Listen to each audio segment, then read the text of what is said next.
Hello, I'm Valentin, and this is Bernard from Symphony Core team, who used to be part of it. So we're really lucky to have webmozart here because he doesn't attend symphony events recently. So, and I'd like to catch this opportunity to ask some questions. Sure, let's go. Thank you. So, first of all, the question from my colleague, who's really impressed by the forms component. How long did it take you to design it and to create it? I cannot tell exactly. I don't have the measures right now, but it took about I think 2 years. Oh, really? 2 years overall to really go from the first ideas to a finished implementation. When we released Symphony 2, there was a part of the form component, but it was not quite stable yet. Mm-hmm. So I think it was in Symphony 2.1 where we still changed a few things and actually broke backwards compatibility. But until it really got to a point where you could say it works quite well for many people, it took a while. Okay, and how many reviews did it take? How many? Hundreds? I can't tell. Okay. Cool. And we didn't have the review system we have in Symphony now in place back then. So Okay. everything worked differently. What do you think is the future of the form component, and what is its state now? I can't really tell. I think it's probably mostly going to remain the way it is. I know that Jules is so hairdo on GitHub. He's doing some work on improving some parts of it, but there's no fundamental groundbreaking stuff happening anymore. I think it would be possible to choose a design that is a bit simpler in some parts without losing all the flexibility that it has, but that would require a substantial amount of work and also a substantial amount of breaking stuff on the long run. And I'm not really sure it's worth it, since the ecosystem is moving more and more towards APIs and JavaScript frontends, accessing data from those APIs and exposing them in some user-friendly way. So I don't know, maybe somebody steps up to do that, but otherwise I think Okay. it'll stay the way it is. So, the question which you expected, and which is really popular among some people, why you're not in the Symphony Core team anymore, and you are not, right? Am I right? I'm not, no. Okay. Yes. Why did this happen? It's very easy to explain. First of all, I found less and less time to actually actively contribute to the core, which was for private matters. I started my own company in 2016, and so there's lots of work on that side, lots of involvement on my side, and also privately I had to shift some time, since all the traveling, all the work I had to do, or I was doing in Symphony, it was really exhausting for me, and I had to shift my priorities to make life nicer for myself. And so I stepped down from Symphony, I stepped down from having all the pressure and the responsibility of doing all the maintenance that I had, because I realized that as long as I'm not stepping down, nobody would step up.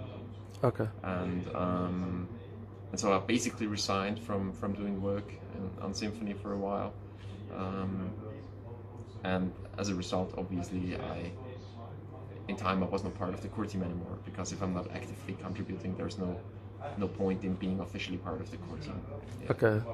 It's just a regular cleanup process, which makes sense. Do you regret that decision, or it's... No, I'm very happy about Okay. it. Okay. What languages do you practice apart from PHP?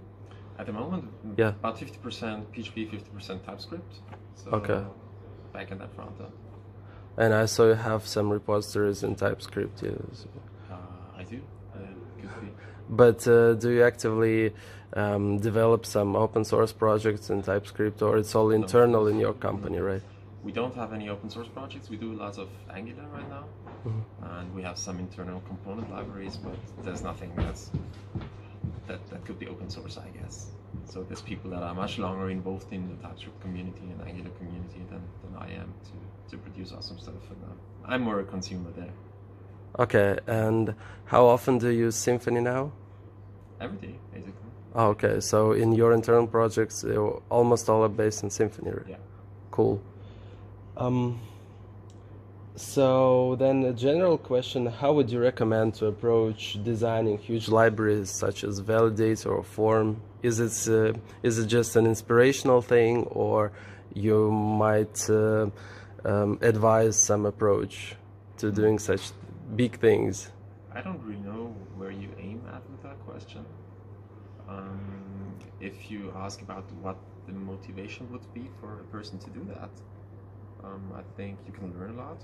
You have to think about it's very different than working for a client, because for a client you have a use case. The client usually doesn't care about the implementation, so you want to solve the problem that the client has, and how you implement it is up to you. It can even be super ugly as long as it's fast and it works. While if you create an open source library, you have your clients are developers, and your clients are developers with very different needs, so you have to find a design that matches all of these different needs.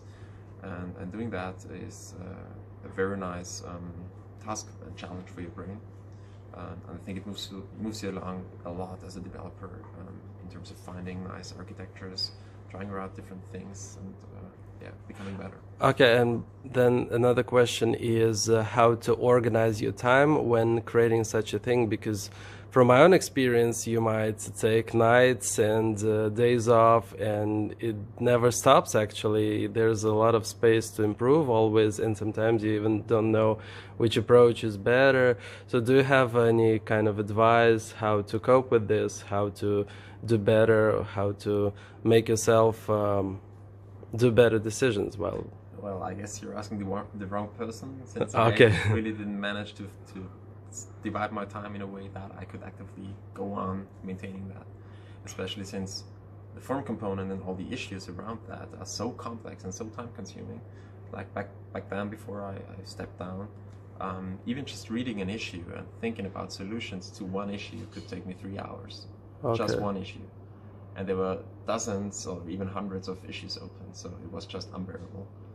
It's actually a full-time job. And I guess if you develop something that has a small scope, that could be easier to manage, and maybe your employer gives you a day of time. If you're in a bigger company that can support, or that wants to support open source, maybe you get 1 day a week where you can actually work on that stuff. That will help, I guess.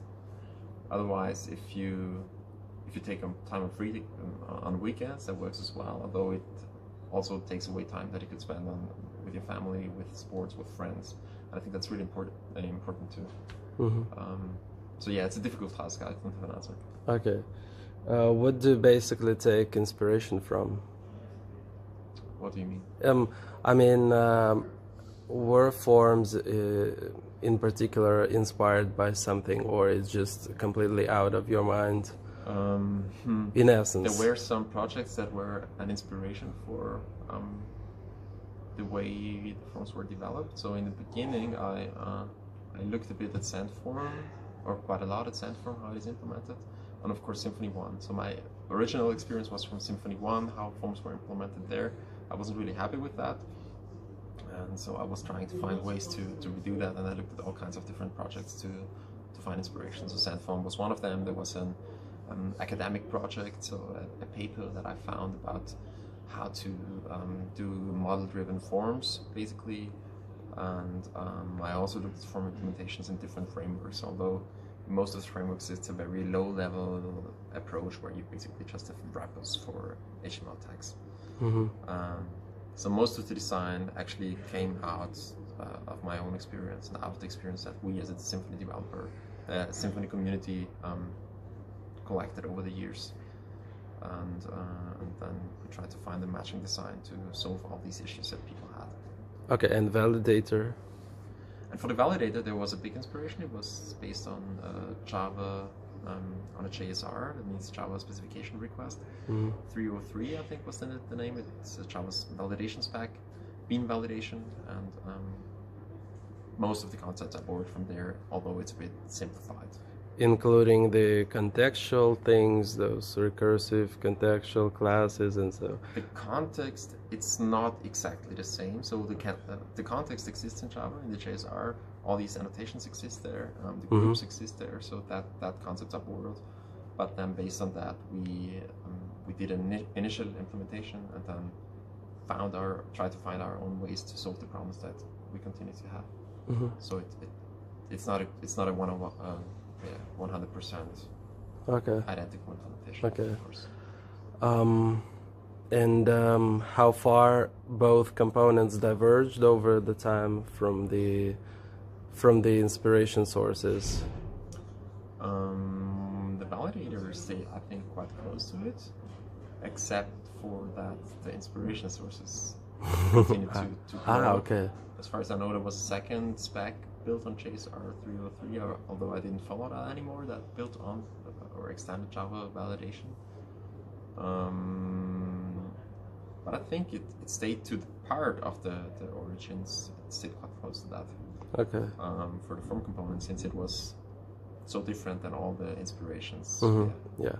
And do you think it makes sense to kind of synchronize the validator with what happened to the inspiration source, or it might be kept the way it is? It depends on, as I said, I don't really know where they continue to. In the last years, I didn't follow that. But I also think that for the purposes that we have in PHP, the validator works quite well. Sure. I rarely hit any limitations where I say I cannot solve them with the validator. Okay. Yeah. What do you think is your biggest achievement so far in your work, in your job? In my job, or in Symfony, or in the community? Okay, in development, in PHP development. Let's say I think the biggest achievement is actually my work on Symfony. Okay. I did great projects for clients, but which have great impact as well. But I think none of them has an impact as strong as the stuff I've done with Symfony. Okay, and still you don't regret that you finished doing this? No, because you cannot take back the past, right? It's something that already happened, and I'm very glad that this happened. And yeah, life goes on, I guess. When you're studying, you have a lot of free time, and your priorities, your responsibilities shift over time, and you have to adapt your life to match that. Okay, what components, Symfony components, among the new ones you use a lot and you like? That's a very good question, because I don't use many of the new components. Oh, really? I have to think about that. Which one was I recently using? Did you try the Messenger, for instance? I looked at the Messenger, although it's too experimental for my taste. I talked about that to Samuel yesterday. Okay. We have our own implementation of a messenger system, which has a lot of more flexibility, a lot of more features. It's public, but it's not really published. It's not documented. And unless we can replace that flexibility and that power entirely by the messenger component, it's not interesting for me. I have looked briefly into the workflow component as well, but I also didn't, for my purposes, I didn't really find the use case yet, because in most domain systems where I had to implement the workflow, I didn't find the benefit of using a component to abstract that away, because most workflows are quite simple. Okay. Yeah, so. Do you use DDD in your project? In all of them. Okay, cool. And approaches to architecture like hexagonal architecture separation? Hexagonal architecture basically in all of our projects, except for the very small ones. Of course, in small projects you can get away with Symfony 4 default stack. Okay. So thank you very much for the interview. I learned a lot personally from this. And by the way, do you like the atmosphere? How do you feel about the hackathon? It's a great atmosphere. I'm really, really happy to be here and to be back in the community, even if just for a weekend. Okay. It's great meeting all the people again, and yeah, lots of old faces. Okay. We are really glad to have you here, and I'm really glad to get acquainted to you and finally see you alive. Like I always just watched your code, was reading all the components and studying a lot from them, like 2 years before, and so I'm happy to get acquainted with you finally. So Thank you very much. I'm very happy about that too. Thank you. Bye bye. Bye bye.